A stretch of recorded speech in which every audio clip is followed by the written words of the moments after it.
Russell from Galveston, Texas. Buy or sell? This is a good one. Buy or sell on who had the better title reign in terms of match quality, not ticket sales or TV ratings or anything else. Bret Hart in 1994 or Shawn Michaels in 1996? That is a good one. Everybody knows I've made no secret of it in the past. I'm a huge Bret Hart mark, especially from that 1993, 1990, really 92 to 94. Big Bret Hart fan.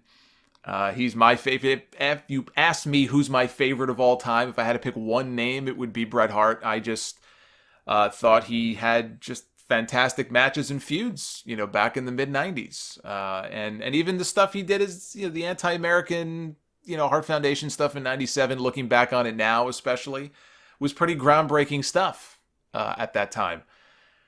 But as far as, WWF title runs, Bret in 94, now the funny thing is him and Shawn both won the championship in their respective years at WrestleMania in March, and they both lost the championship at Survivor Series.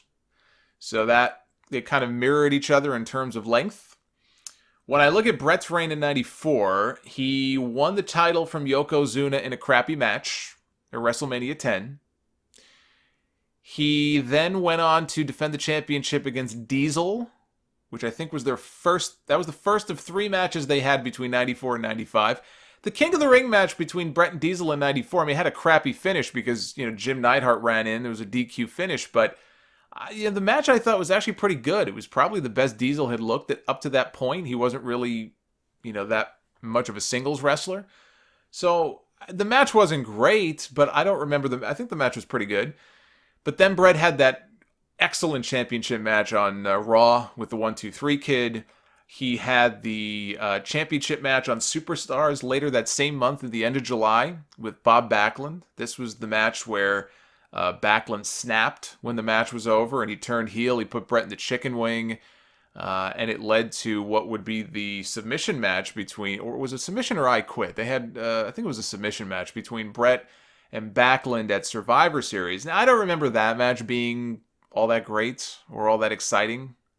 It was a fun story they told where Bret was in the chicken wing for like 9 minutes straight. Owen is on the outside crying tears, begging his parents to throw the towel in, and they do. And then Owen, it was all a ruse. Like, Owen was such a great heel during that year. But the first Backlund match, which was just a TV match, I thought was excellent. I thought that was an excellent, the Superstars match was excellent. And then in the middle, and this is where I kind of have a little bit of difficulty making a decision, because the match at SummerSlam in 94 between Bret and Owen, the cage match, is one of my favorite matches of all time. And in my opinion, it's the best steel cage match. I'm not counting Hell in a Cell matches, but the best steel cage match in WWE history. That match at SummerSlam 94 was just fantastic. And not just the match itself, even. They had all the family members were sitting at ringside. Bulldog, this is the first time British Bulldog, I think, was back in the company since 92.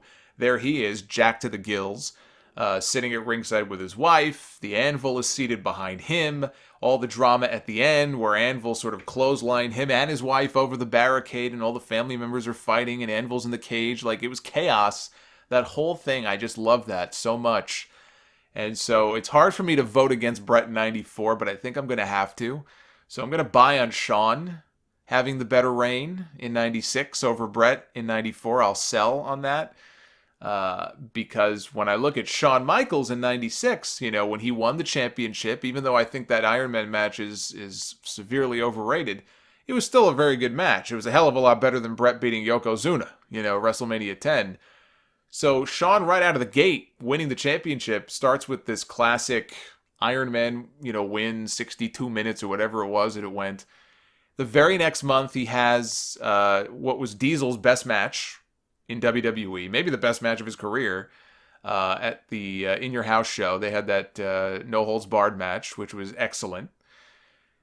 Then Shawn had a couple of matches with Bulldog. The second one, the King of the Ring one, I remember being very good in June.